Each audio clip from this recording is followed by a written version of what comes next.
I know a lot of people that watch these don't follow baseball. If you haven't heard, this is the biggest story that's going on. It's brought to you by DraftKings. Fernando Tatis Jr., he is one of the better players going in the major leagues right now. He's so fun to watch. He hits his 10th homer on the season. He ties Mike Trout, who's like the best player ever, to tie him for the most home runs this season. He's going off. He's having fun. He should become one of the big faces in baseball, just young and fun.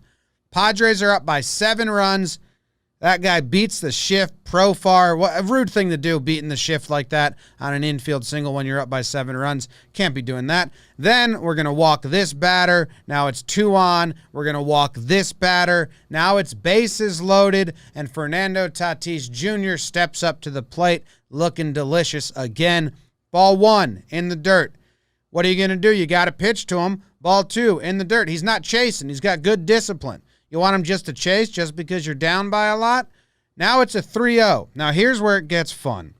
The unwritten rules say you shouldn't be swinging on 3-0, especially if you're up 6 runs after the 6th inning. They're up 7 runs after the 6th inning. It's the 8th inning. Why do the unwritten rules say this? Well, because pitchers historically are huge babies, and they masquerade that with toxic masculinity. And if you piss off a pitcher, well, he can just throw the projectile at you and hurt you. So you have to be careful not to piss off the pitchers. And just because he threw 3 bad pitches in a row that you didn't swing at, that means you now have to let him throw a strike right down the middle. If you're new to baseball and you're like, what the hell are you talking about? This is, it makes so much sense, because afterwards, then the pitcher's going to say, okay, here's another fastball. You can swing at this one.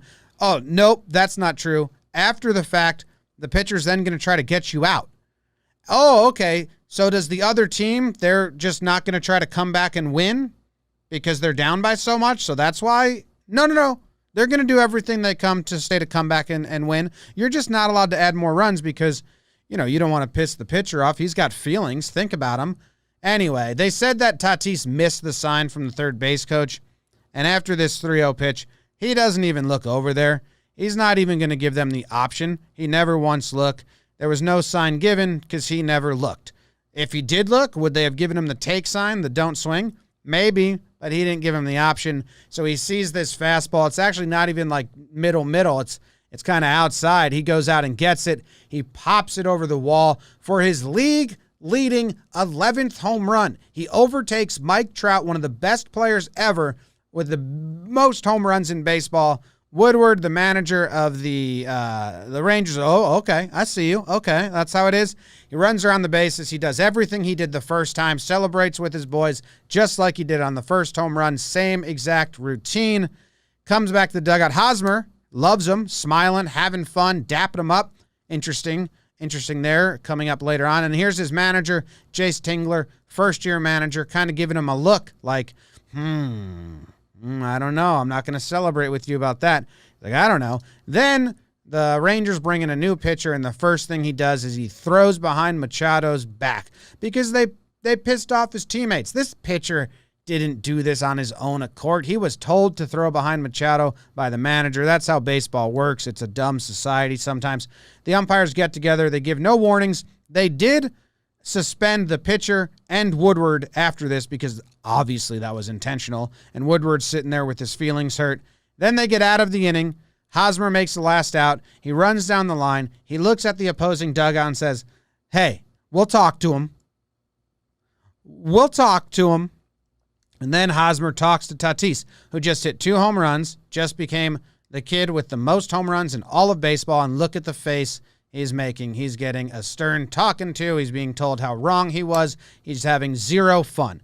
The kid who has the most fun right now on the baseball field just hit a grand slam, has 2 home runs, leads all of MLB, and he's having 0 fun on the bench because he broke some unwritten rule that nobody cares about.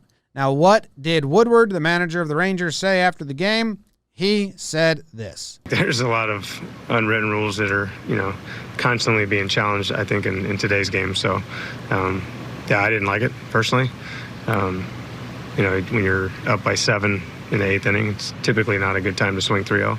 That's kind of, the way we were all kind of raised in the game, but not a good time to swing 3-0. But he also says, that this is when his team came back from being down a lot. He said, "We don't quit. We fight. We have quality at-bats. We were one hit away from tying the game or winning the game." Can't say enough. So if you want your teams to fight and quit, or fight and never quit and have quality at-bats and come back from big runs, you also want the other team to not add runs to their side. They just need to stay put and then let you come back. Doesn't make much sense to me. Sounds kind of stupid and wrong. And then the starting 9 crew dug this up. Manny Machado hit a home run when they were up 6 on a 3-0 count, and Woodward just standing on third, dapping him up. Good job, Manny. So a lot of hurt feelings. Now the Padres manager, Jace Tingler, he was with Texas forever. Minor league coordinator, outfield and base running coach, assistant general manager, quality control coach, all of this. Is he going to have his new teams back, or is he going to suck up to his old team? In this game in particular, we had a little bit of a comfortable lead, and we're not trying to run up the score or anything like that. And so put on the take sign and probably see a strike right there. You should probably see a strike right there, not hit a home run. So he's did not have his star players back. His golden goose, the player that's going to make him seem like a good manager. He's a new manager. The only reason he's brought in is to be a player's coach, a player's guy. And he throws his player under the bus, says, yeah, he probably should have taken a strike there instead of hitting a home run. When in the world should a coach be telling his player take a strike instead of put more runs on the board for his team? Ridiculous press conference by Jace Tingler. Makes me so upset. And then Tatis comes to the press conference and he apologizes. I've been in this game since I was a kid, man. And I know a lot of unwritten rules. And but this time I didn't. I was kind of lost on this one. I was, they told me after 5, 7, after 6, or something like that. And from those experiences, you gotta learn from it. Probably next time I'll take a pitch. Now that I know from it, and we just gotta learn from it and keep looking forward. How backwards is baseball that this kid hits league leading 11th home run, a grand slam, has a fantastic night, and he has to sit in front of the media and say, yeah, next time I'll probably just take a strike instead of doing what they pay me to do, what I will be getting a contract to do. His kid should be so excited, and look at the face he's making in the dugout as he's getting talked to about how he didn't follow the unwritten rule and, respect the opponent because they may get upset. They're pitching so bad that they're going to be upset if you take advantage of how bad they're pitching. Shut up. This is why baseball gets so much flack, because of this dumb stuff. The really good news is so many people tweeted, and the mass majority seems to be on the side of, the baseball player who gets paid to hit baseballs should probably try to hit baseballs at all times. That's the good news. The majority of people see the light.